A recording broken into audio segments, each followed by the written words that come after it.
Ghost Hunting in New England, your favorite spooky podcast.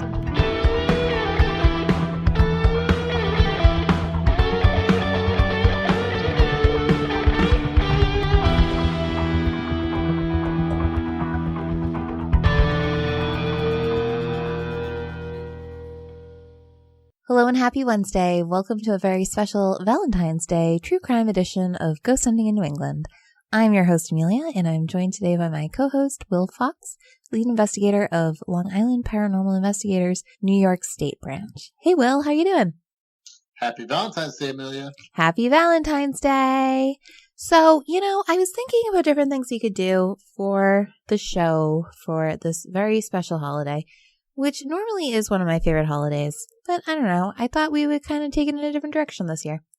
So we are going to go over some hauntings that have to do with, I don't want to say love, perhaps the lack of love. Does that make sense?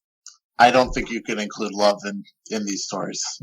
There's no love. There's no love, but there are a lot of married people, a lot of people dating, and a lot of other weird things like that. So, it's kind of on theme.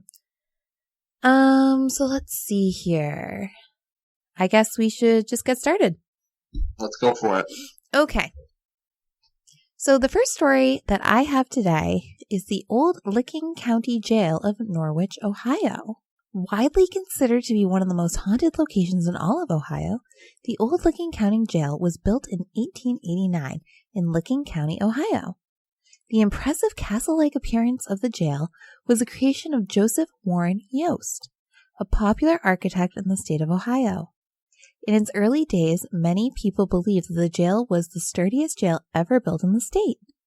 It was also the fourth active jail built in that county at this time. In keeping with the design ideas of other jails built in the late 1800s and early 1900s, the Old Licking County Jail was designed to serve two purposes. The front of the building had 3 levels. The first 2 served as housing for the sheriff and his family. The first floor contained all of the important rooms, such as the kitchen, living room, office, and foyer. The second floor had the bedrooms. On the third floor were living quarters for the jail's matron. That is until the 1970s, when all living quarters were turned into offices. The back portion of the building served as an area where prisoners were incarcerated. The jail housed both male and female criminals in the 32 cells on separate floors. In total, the Old Licking County Jail had the capacity to hold as many as 68 prisoners in the cells that were, at the smallest, 8 feet by 8 feet. Throughout the history of the jail, the number of those incarcerated surpassed the maximum capacity of 68. Female prisoners were later moved to another location during the 1970s.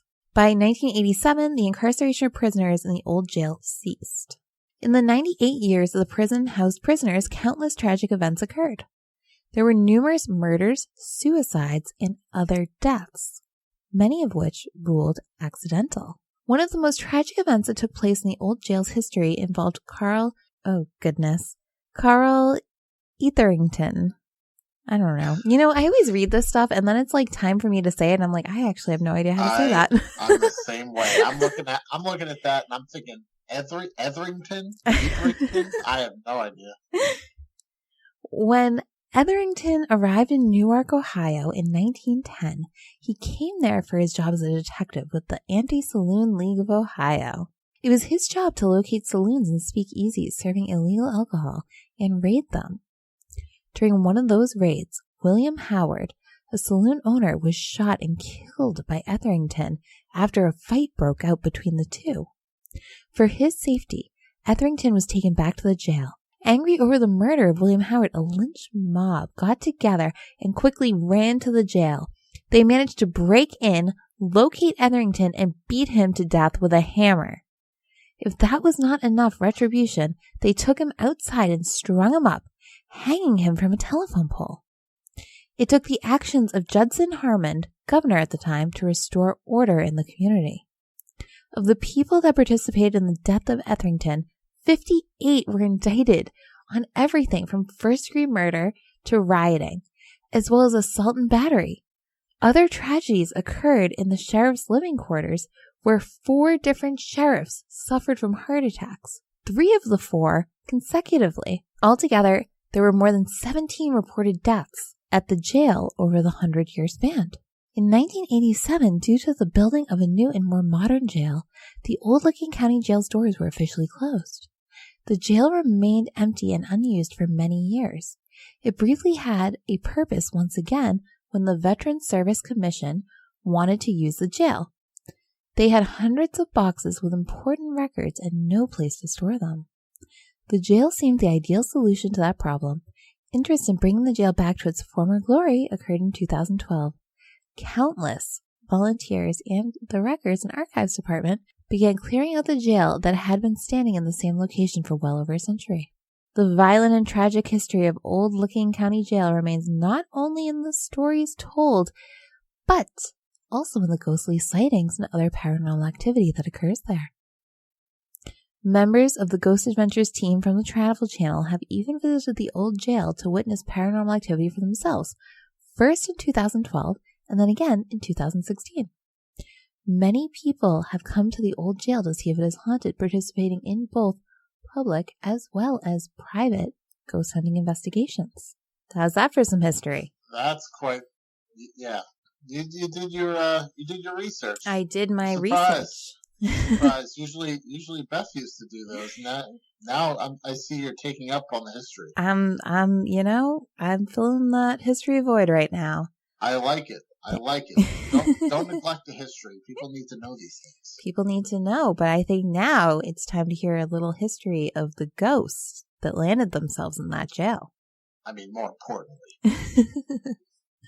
Okay, so our first ghost. In December of 1946, 72-year-old Laura Devlin, often referred to as the Handsaw Slayer, killed her husband Thomas. The 72-year-old admitted killing her husband with her bare hands after he threw a plate at her. After the murder was completed, she wanted to ensure he stayed dead and thus cut his arms right off, and then went on to dismember his entire body, including a full decapitation, using a sickle and handsaw. Mrs. Devlin tossed her husband's torso into the backyard and was still in the process of burning his remains in the home's 2 stoves when she was arrested. 2 weeks after the murder, thanks in part to the keen eye of an inquisitive nature of their mailman, Mr. C.G. Butcher, she was arrested for the crime. In fact, the mailman himself drove her to the police station. Newark police found the torso and the handsaw in the backyard. Devlin did not deny killing the man. She was arrested and booked at the Newark Police Department and taken to the Old County Jail to be incarcerated. Mrs. Devlin was easily indicted and believed to be suffering from senile psychosis. Mrs. Devlin was transferred to the Lima State Hospital for a 30-day period of observation. But 1 week later, on March 29, 1947, she was dead of pneumonia. How did the mailman know Laura Devlin was lying about her husband's whereabouts? A letter Mrs. Devlin produced as evidence that her husband died while visiting relatives in Philadelphia had no stamp on it, and the postmark was drawn by hand. What do you think of that story? Well, I'll hope that I'm that spry at 72 where I can do that kind of stuff. At 72, you can decapitate someone with just that's probably not what I should be taking from the story, but that was my first thought. We will warn Julia. No, I'm just kidding. I think between the two of us, I think I should be more concerned about what she's going to do to me. But I'll say if there was a formula for a haunting, I feel like that would have been it. Right. Just a completely vicious and completely unwarranted murder like that. That is insane. Well, there is some speculation as to whether or not it was warranted, because apparently he had been abusing her for some time and she just snapped. So that's true. As I was researching it, it was some people said that, and they said that she was just pretending to be crazy. And then other people were like, no, she was really just crazy. But then she died immediately after getting arrested, within a week, which is kind of wild. Yeah, that is pretty crazy. And I don't want to say that it wasn't warranted like that. That's not what I meant. I'm saying for her to go to the lengths of cutting his arms and head off with a saw. I know. Trying to burn his body in the oven. I mean, yeah. And that's the interesting thing is she just like throws the torso into the backyard, but everything else she's really careful about disposing. Yeah, she really must have been having like a psychotic break or something. Yeah, because that's insane. It's wild. All right, so now we are on to our next ghost backstory and how they ended up there. Walter Benjamin Robertson, a.k.a. the Proposal Day Murderer, asked his longtime girlfriend, Della Crottinger, to marry him. She, being very much in love with Robertson, said yes to the proposal immediately. Unfortunately, death did do them part by way of Robertson murdering his new fiancée that very same day. He confessed to the murder on grounds of insanity. He was extensively interviewed by the county's physicians and found to be quite sane and more than able to stand trial for the vicious murder of Della Crottinger. The other strange thing about his crime was that he outright refused to give anyone any kind of motive and took his reason for slaying his beloved to the grave with him. So that one's kind of weird too. Yeah. At first, when you said Proposal Day Murderer, I was expecting this to be like a, hey, will you marry me? No, and then I'm going to murder you. No, this was a, hey, will you marry me? Yes. Okay, now you're dead. That is an interesting... Yeah, it's an interesting, yeah. Some cold feet right there. I think now I should be really concerned about Julia. Yeah. All right, so next on our list is none other than George Washington Burton, a.k.a. the Milkshake Murderer. George Washington Burton made a visit to the 1020 Pizza and Sandwich Shop in the small village of Jersey, Ohio, when he ran into the 26-year-old Wanda Peterman standing behind the counter, ready to take his order. Burton placed the order for the milkshake, and Peterman took his money and made him the milkshake. He paid and started to leave, but not before he realized that said milkshake had not been filled to the proper line. He was one very dissatisfied customer. Burton informed Peterman that she had cheated him on his milkshake and that he would be back with his gun.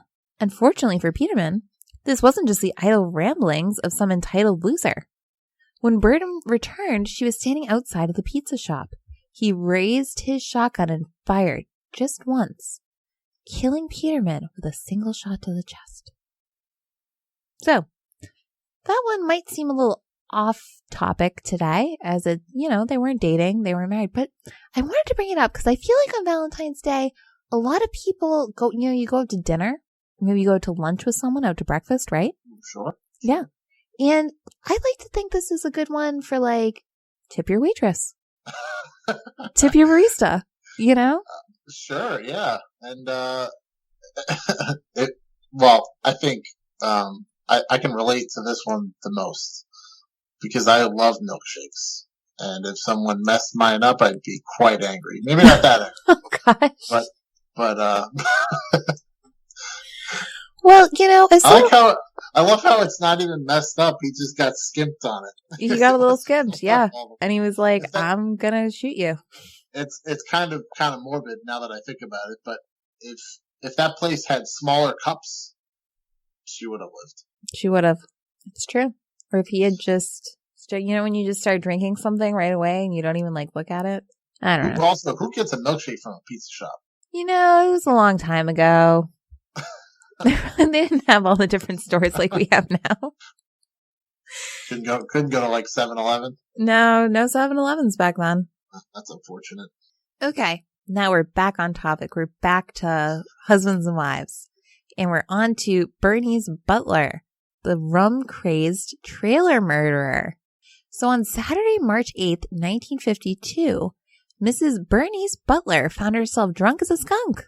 In a rum-induced craze, Butler grabbed her 25mm handgun and shot her husband in the forehead. There was no denying her crime because perhaps even more tragic than the actual murder that took place was the fact that she committed this heinous act in front of her son When police arrived on the scene, Butler was clawing at her husband's face and embracing him. Her remorse came a little too late, and she was not able to save his life. Oh man, these are getting very morbid. Well, it's true crime meets ghosts this week. Hey, and we gotta mix it up on Valentine's Day. So we do. Fun. Everyone else is doing love stories, and we're doing something a little different. Don't come to ghost hunting in New England if you want love. No. No. Okay, so another possible ghost is that of Joanne Thomas. In 1951, Joanne Thomas went to see her 30-year-old boyfriend of 5 years, Frank Rizzo, at his work. Thomas walked into the produce market on South 5th Street in downtown Newark. Rizzo worked at the fruit stand, so his loving girlfriend made a beeline directly to his station. Without saying a word, Thomas shot and killed Frank on the spot. Now, I actually went on newspaperarchive.com and was able to find an article written about the trial. It didn't say why she killed him, but the witnesses did include 6 of Rizzo's siblings who heard her say 3 days prior to the murder that she wanted to shoot him. They all knew she was in possession of a gun, and some had even tried to tell the police about the threats. This was a very scandalous murder at the time. And finally, we have the tale of the murder in the house of ill repute. In the town of Newark, Ohio, at the turn of the 20th century, brothels were quite commonplace. On April 21st, 1909, George Pickergan came knocking on the door at 28 East Street looking for a little entertainment. Pickergan was invited to the brothel and joined in conversation for a little under an hour, when he was asked to leave so the ladies could get some sleep. He didn't take too kindly to him being escorted away from the escorts. Matt Hurley was the current boarder who walked Pickergan to the door and bid him farewell. Pickergan drew his handgun and shot Hurley in the side. He died shortly after. Now, according to hauntedrooms.com, some of the claims made by professionals and novice paranormal investigators going into the jail include seeing ghostly apparitions wandering the hallways. Others have seen shadows and experienced areas that were initially warm turning to an instant cold spots. Those that have experienced shadows, or even what they qualify as black masses, state they disappear as quickly as they do appear in the first place. Other activity that people have experienced includes an assortment of noises. There are those that have heard tapping, loud banging, while others have heard the sounds to be feet scuffling and people moaning. Some paranormal investigators have made claims of hearing people screaming for help in areas of the building where access is completely blocked off to foot traffic. People have traveled to the old Licking County Jail have also experienced more physical experiences, with claims that the jail's dungeon acts as the epicenter of haunted happenings. I even found one review online from people who have volunteered inside the jail talking about hauntings they experienced within the dungeon. Doors being completely locked and black masses appearing in front of them. People have also seen fully charged electronics such as video recorders and phones completely stop working. Guests have seen chairs move across the room without any assistance from the living, and doors have opened and slammed shut. In a few unusual encounters, people have felt the sensation of someone tugging on their clothes, but no one was near them when this occurred. Additional people have experienced far more frightening encounters with ghosts that live in the old jail. They have physically felt someone touch them. Again, no one was in the room or even close to them at the time. And that's it. That's Licking County Jail. And I did a lot of research from lickingcountylibrary.org, hauntedrooms.org, brownpapertickets.com, asclosetocrime.blogspot.com, and I also found an article. I didn't include it in here because it's a little off topic, but it's a cool article. It was on the Columbus Dispatch about Tom Robertson and Michelle Duke, who are co-founders of the Southeastern Ohio Paranormal Investigators, and they're actually police officers, so I thought that was kind of cool. Oh, interesting. Yeah. So how's that for a really haunted jail? This is not the first time I've heard about the Licking County Jail. And yeah, it has a pretty big reputation in the paranormal community of constantly having spirits that touch people. And I don't know if it's ever happened to you, Amelia, but I can relate that it's not fun to be touched. No, it's very scary. Yeah, it's very startling. A couple, well, actually, this is a while back now. On this podcast, I shared the story of when I was in the Lake George Battlegrounds in New York. Mm-hmm. When I was touched, and it's happened to me once before, also in Gettysburg. That it's just so startling that you don't know what to make of it at that moment, and especially if someone, for some reason, goes into this jail not knowing that it's haunted, and then you feel those touches or whatever it is, and you don't know what the heck's going on. It messes with your head. Oh, for sure. Yeah, it truly, truly does. I know I was touched one time while someone else an actual person was touching me, and I was in a room in this like meditation program with a lot of other people, and then like a ghost was it was really weird, and it was very weird, and the person who was like on me, she like saw the ghost do it, and she was in like hysterics, and it was like wild. That was the first time it really happened to me, and I will never forget it. And it's happened since, but never like that. But there's also so many other ghosts at this location. I just tried to like stay on our love gone wrong kind of theme that I'm working with today. But there was a woman who was arrested, and she somehow got like a lighter and lit her whole body up on fire. And that's how she died. Yeah. And that's like the most prominent ghost there. Like a lot of people think they've seen her or smelt her or things like that. It's also said that the sheriffs still walk around there in where the old quarters were. Because you remember 4 sheriffs had heart attacks, which I thought was very interesting. Because I don't know if you know this, Will, but a lot of people here in Massachusetts would know this, that there was a curse placed on the sheriff's department in Salem, Massachusetts, and an inordinate amount of their sheriffs have had heart attacks. I feel like I've heard about that before. I don't know the full story, but I feel like I have heard that before. I don't know where it originated from, but this is from way back. This is from in like the Salem witch trials. That would be a good episode. We should do a deep dive on that. Yeah, we should, because that's an interesting story.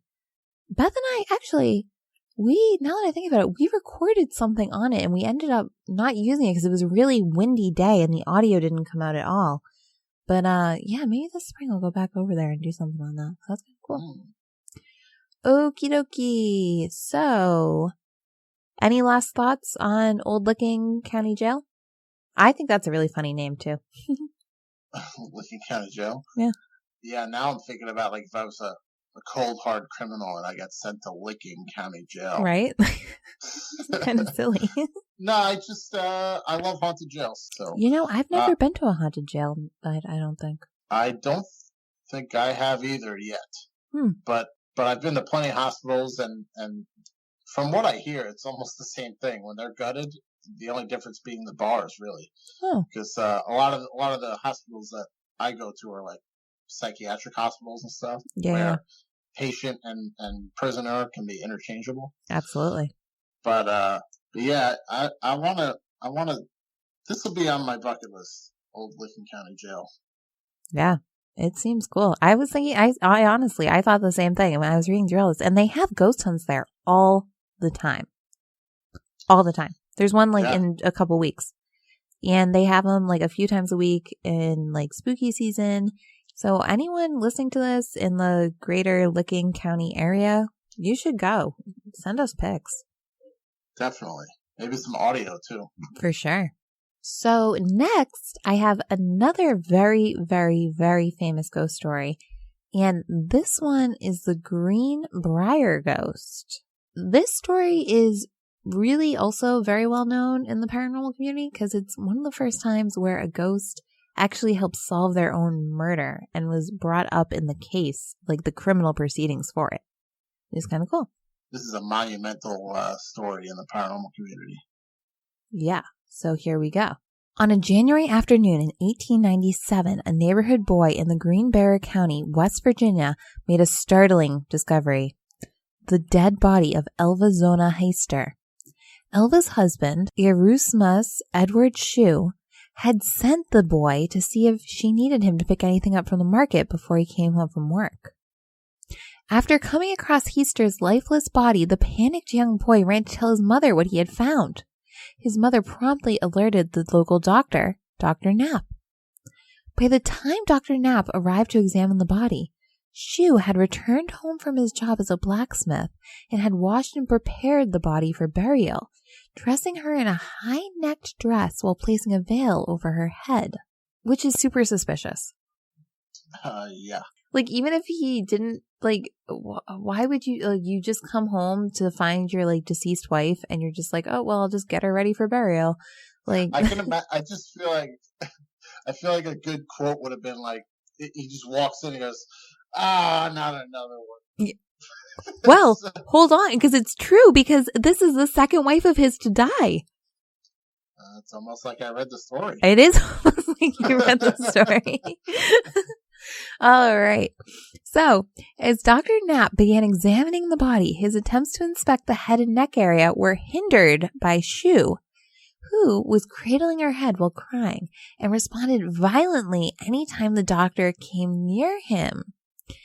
After examining the rest of her body and finding nothing substantial, Dr. Knapp determined the cause of death was an everlasting faint, which he later changed to complications from pregnancy, as he had been treating Heister for what he described as female trouble a few weeks earlier. Now, and I don't want to get Shue on one of my Amelia feminist rants, but oh boy, I know. I just have to say it, okay? As a modern day woman, I can say a lot of us have had issues with going to the doctor and they're like, nothing's wrong with you. You women all complain too much. But, like, this woman, she was diagnosed first with an everlasting faint, which, like, what does that mean? And then, like, chronic passing out? I don't know, like an everlasting faint. And then all he would say, and this is in the trial too, that he had treated her for female trouble. I don't know. What's female trouble? I have no idea. There's a lot of weird terms back then I could go on about a lot of things about back then. It's crazy stuff. It was a crazy time to be alive. And I always wonder about that too. Like, what are people going to think about us in 100 years, 120 years, you know? Probably a lot. Probably, like, they'll probably think that we were nuts that there's some people alive that don't think that ghosts are real. For sure. That is for sure. That's the goal, right? That is the goal. I have a note into science recently, and they're going to look into it. So, okay. Okay, good. You talk to your science connections? I talked to my science connections, and I have them looking into it. I'm gonna write science a letter too. Yeah. Okay. So, as Dr. Knapp, already read that part. Heister's body was then taken to her childhood home of Little Sewell Mountain for her funeral. During the ceremony, people began to notice that Shue was acting rather strange. Not only was he going from extreme sorrow to what seemed like an enormous amount of energy, he had wrapped his deceased wife's neck in a scarf that didn't match her dress, insisting to people that it was her favorite scarf and she must be buried with it. He also placed an excessive amount of pillows around her head and had wrapped up a sheet tightly and placed it next to her body. Most of the guests chalked it up to grief, except for one. Elva's mother, Mary Jane Heister, who never liked her daughter's new husband. Mrs. Heister prayed every evening for several weeks, hoping to find some sort of answer about her daughter's death, which she was convinced Shue had something to do with. Finally, a month after the funeral, Heister's prayers were answered. She claimed that Elva's ghost had appeared to her in a dream 4 nights in a row, telling her that Shue had murdered her by choking her and breaking her neck. According to the ghost, she was upset when he returned home from work and thought that Elva hadn't cooked any meat for their dinner. After the 4th dream, Heister went to speak to local prosecutioner John Alfred Preston. She told Preston about her dreams and what the ghost had said, and while Preston was skeptical, he decided to follow up with Dr. Knapp.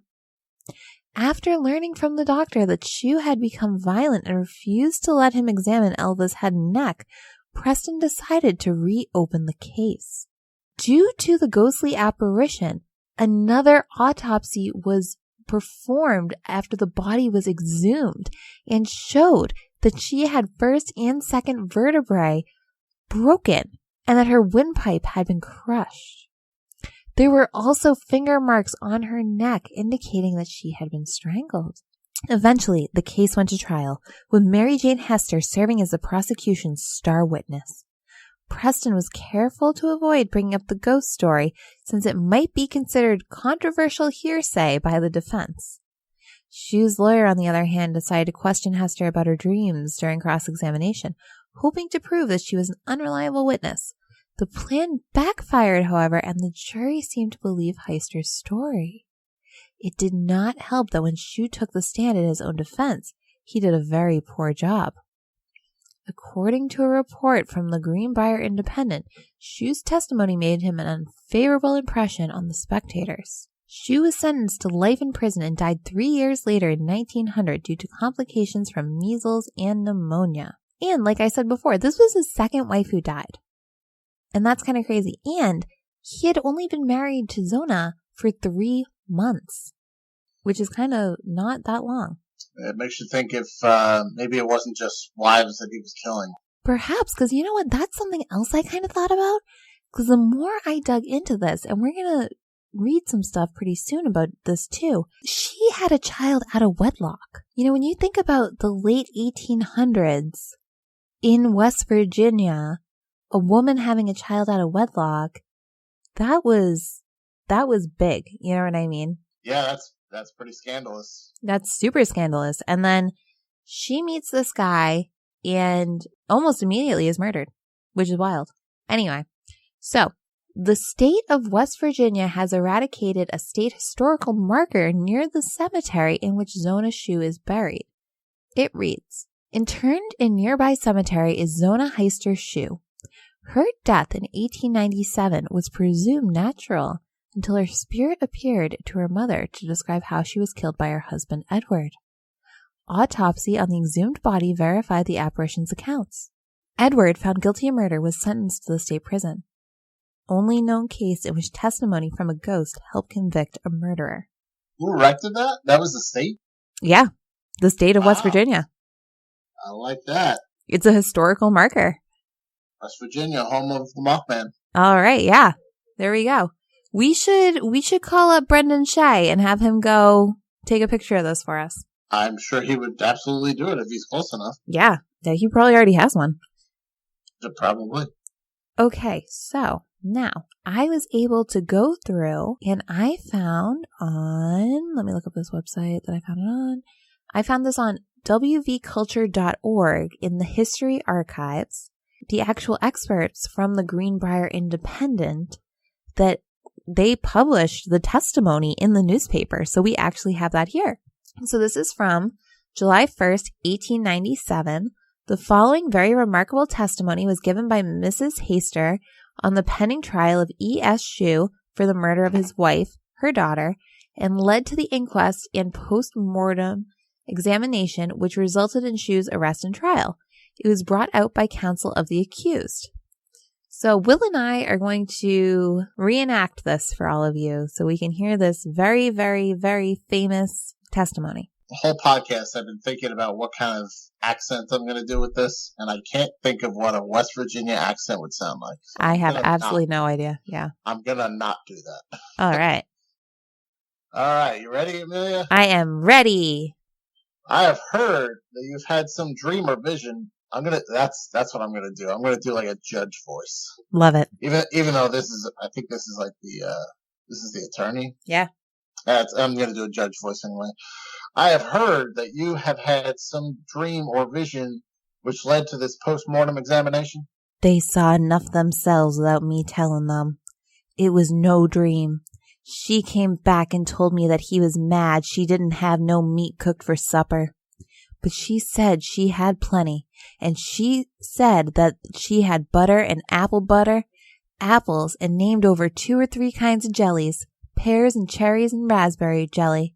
And she says I had plenty, And she says, don't you think that he was mad and just took down all my nice things and packed them away and just ruined them? And she told me where I could look down the back of Aunt Martha Jones in the meadow, in the rocky place, that I could look in a cellar behind some of those loose planks and see. It was a square log house, and it was hewed up to the square, and she said for me to look right at the right-hand side of the door, and you go in, and at the right-hand corner you will go in. When I saw the place just exactly as she told me, I saw blood right there where she told me, and she told me something about that meat every night she came, just as she did the first night.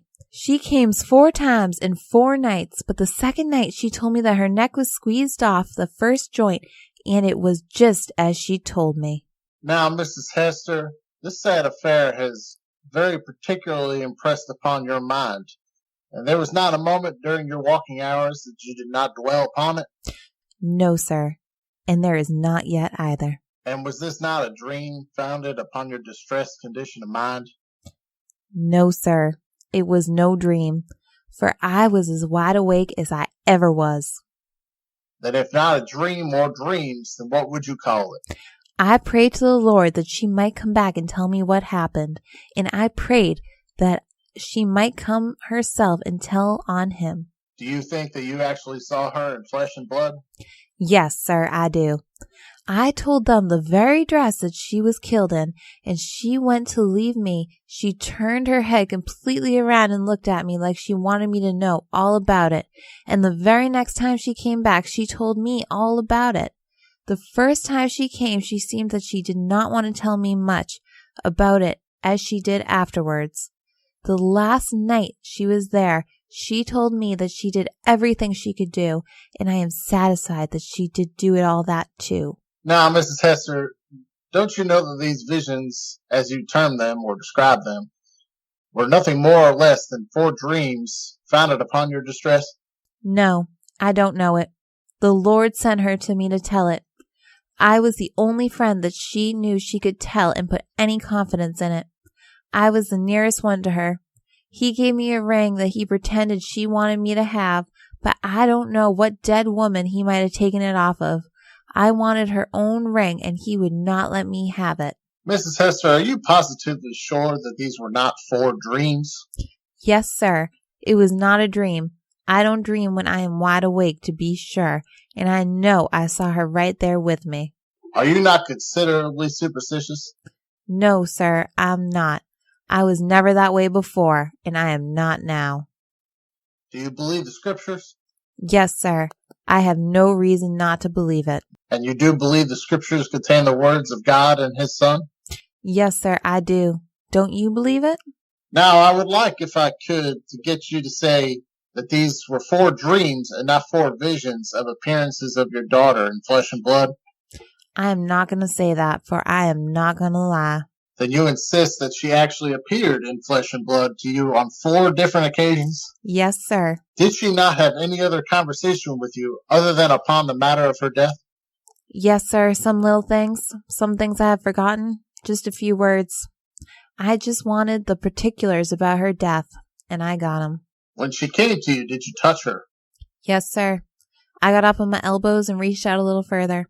I wanted to see if people came in their coffins, and I sat up and leaned on my elbows, and there was light in the house. It was not a lamplight. I wanted to see if there was a coffin, but there was not. She was just like she was when she left this world. It was just after I went to bed, and I wanted her to come and talk to me, and she did. This was before the inquest, and I told my neighbors. They said she was exactly as I told them she was. Had you ever seen the premises where your daughter lived? No, sir, I had not. But I found them just exactly as she told me it was, and I never laid eyes on that house until since her death. She told me this before I knew anything of the buildings at all. How long was it after this, when you had these interviews with your daughter, until you did see these buildings? It was a month or more after the examination.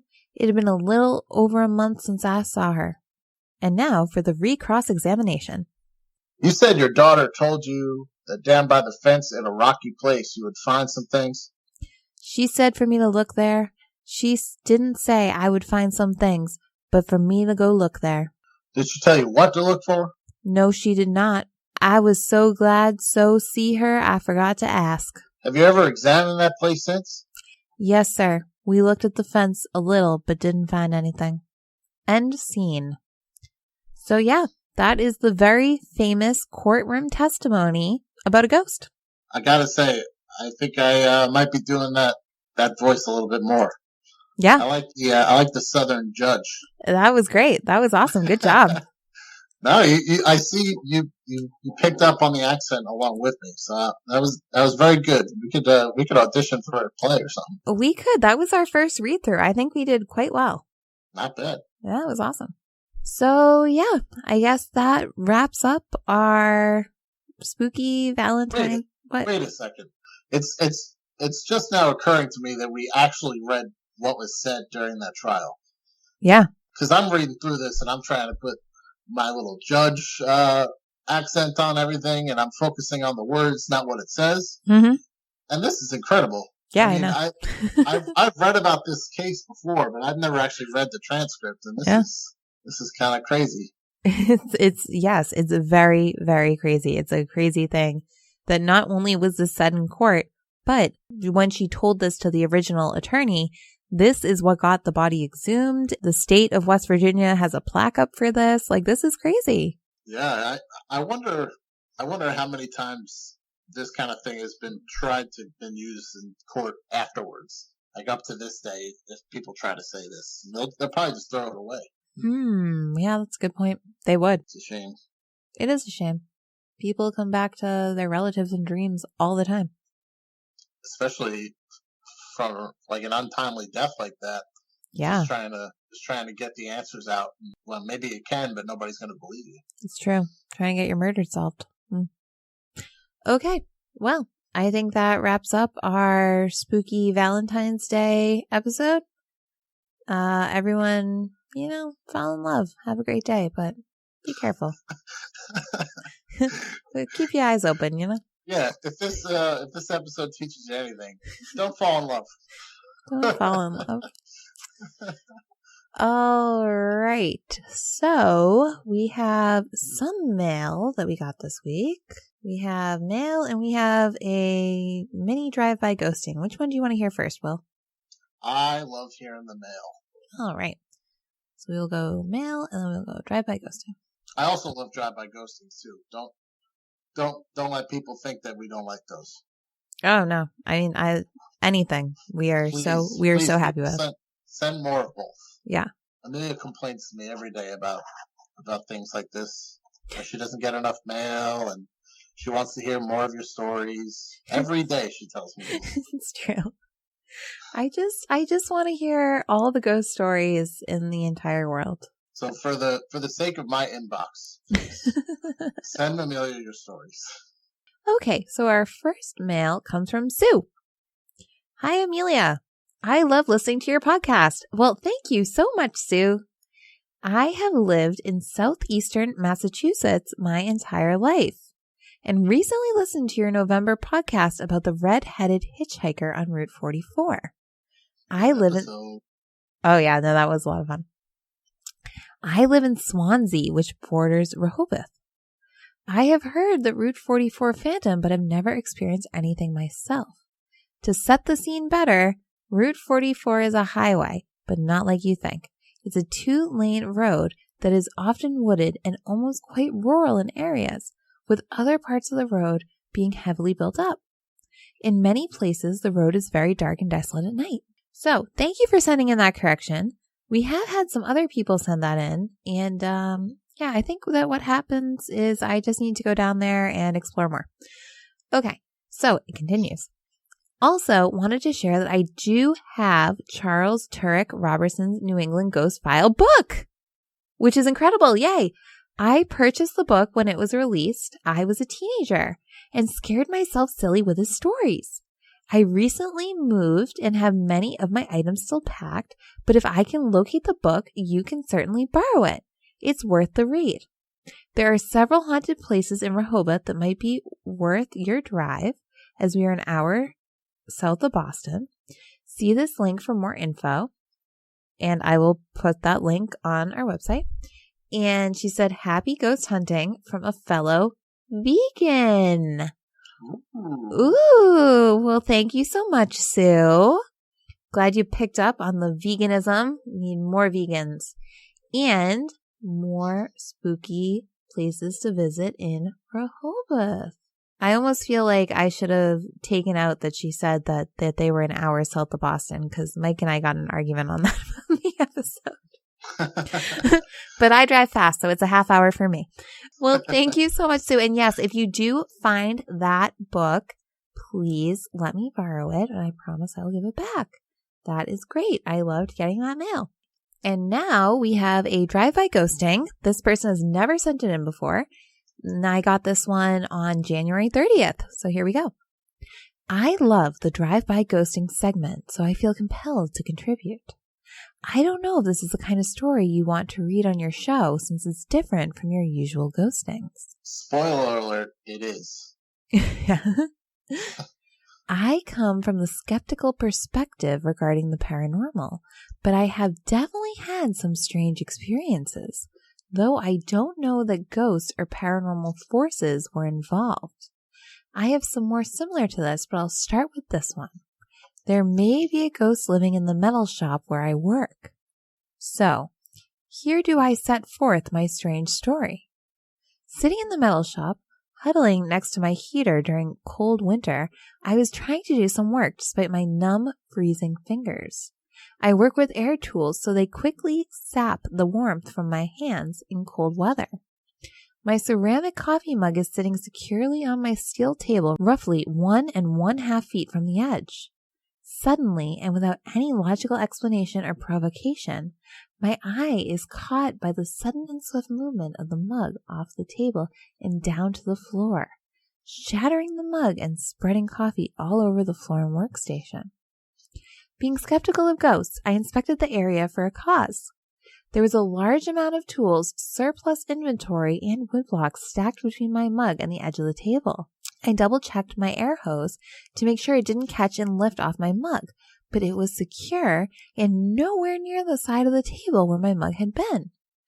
I also asked my coworkers if they had thrown anything in my direction, a surprisingly common occurrence where I work.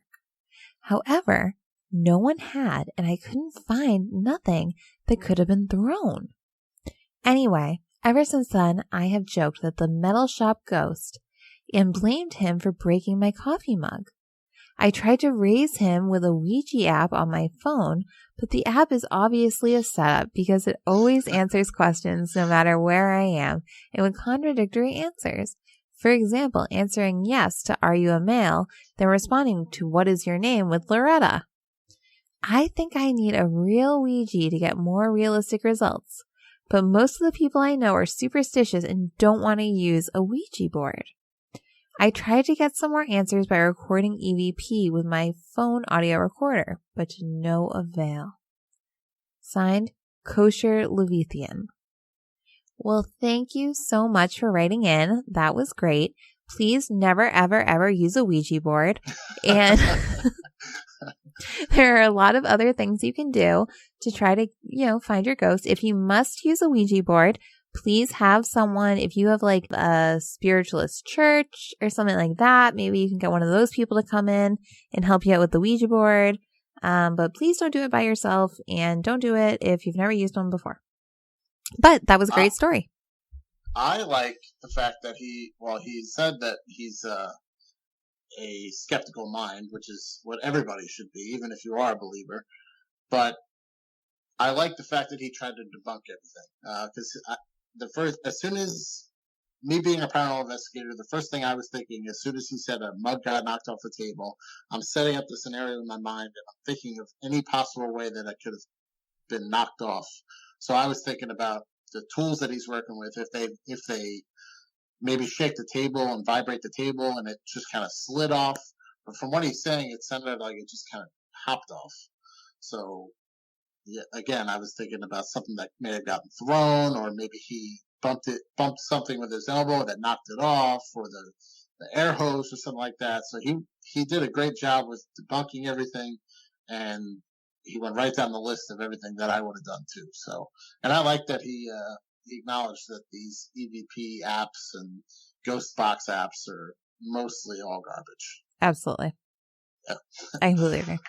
If anyone wants a nice fun thing to do, just download one of those ghost scanner apps, which don't exist for real. But if you download a ghost scanner app, it'll tell you that there's about 6 ghosts in your house, more than likely. Ooh. And they're all standing around you. Ooh, spooky. Okay, so thank you for that. Everyone else, please send me in your drive-by ghostings. I'm going to start emailing everyone who told me that they're going to send me one. I want Hold more. those people accountable. I know, right? Like, what the heck? Okay, so as I said last week, I'm going to repeat it again this week. A good friend of the show and often one of our other co-hosts, medium Jamie Day. She has her community growth project going on right now. I'm a contributor on it, not for ghost stuff, but actually for holistic cooking and wellness, which when I'm not talking about ghosts, I'm usually talking about that stuff. And so you can find that on her website, mediumjamieday.com. It's a monthly membership. It's very reasonable. It's like $11 a month. So you can go there. You can support Jamie's business that way. I also have another fun announcement, which is once you have finished listening to this episode, which is almost over, you can head over to the Unbelievers podcast, where I am going to be one of their co-hosts this week.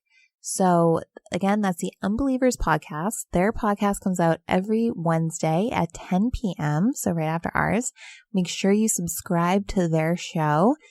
Leave them a nice 5-star review. And while you're at it, why not leave Ghost Hunting in New England a 5-star review? We would really appreciate it. If you don't think the show deserves 5 stars, please feel free to send me a private message. Let me know what I can do to make the show a little bit better for you. As always, thank you to Will Fox for co-hosting with me tonight. Thank you, Will. Do you have anything you want to plug? Anytime. It's my pleasure. And as always, you can find me personally on Instagram at Will_Fox_paranormal. You can reach the organization that I'm a part of, Long Island Paranormal Investigators. Our website is liparanormalinvestigators.com. Our Instagram is at LI Paranormal Investigators. And then if you want, you can find us on YouTube and Facebook. Just search Long Island Paranormal Investigators. We put out a new video just about every day on YouTube.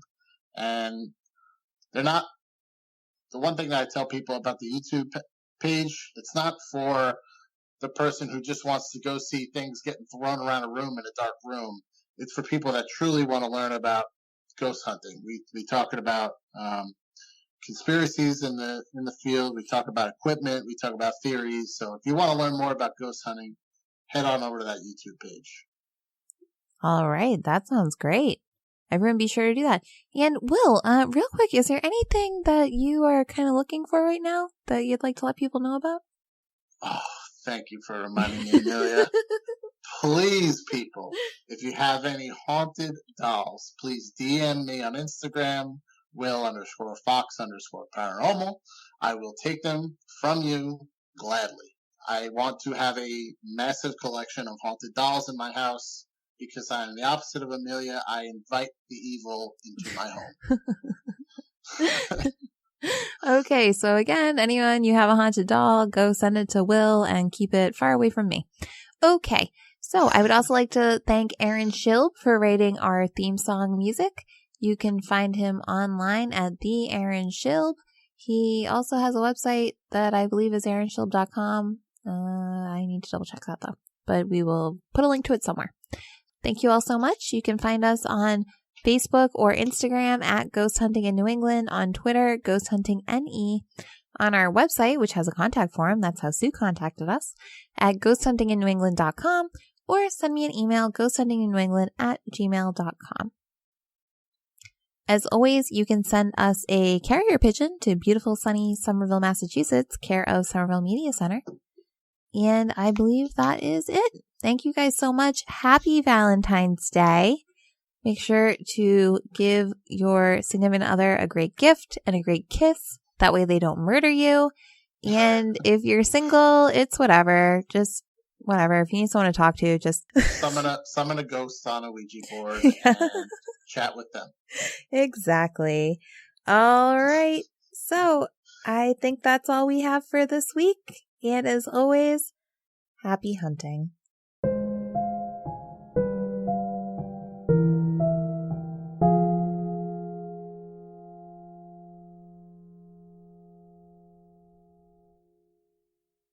Peterman wrote down Burton's order for a milkshake. He paid, and she provided him with it. It's like unbelievable. It's unbelievable. Okay. And she provided him with. Who says that? It's just a stupid thing to say. Okay.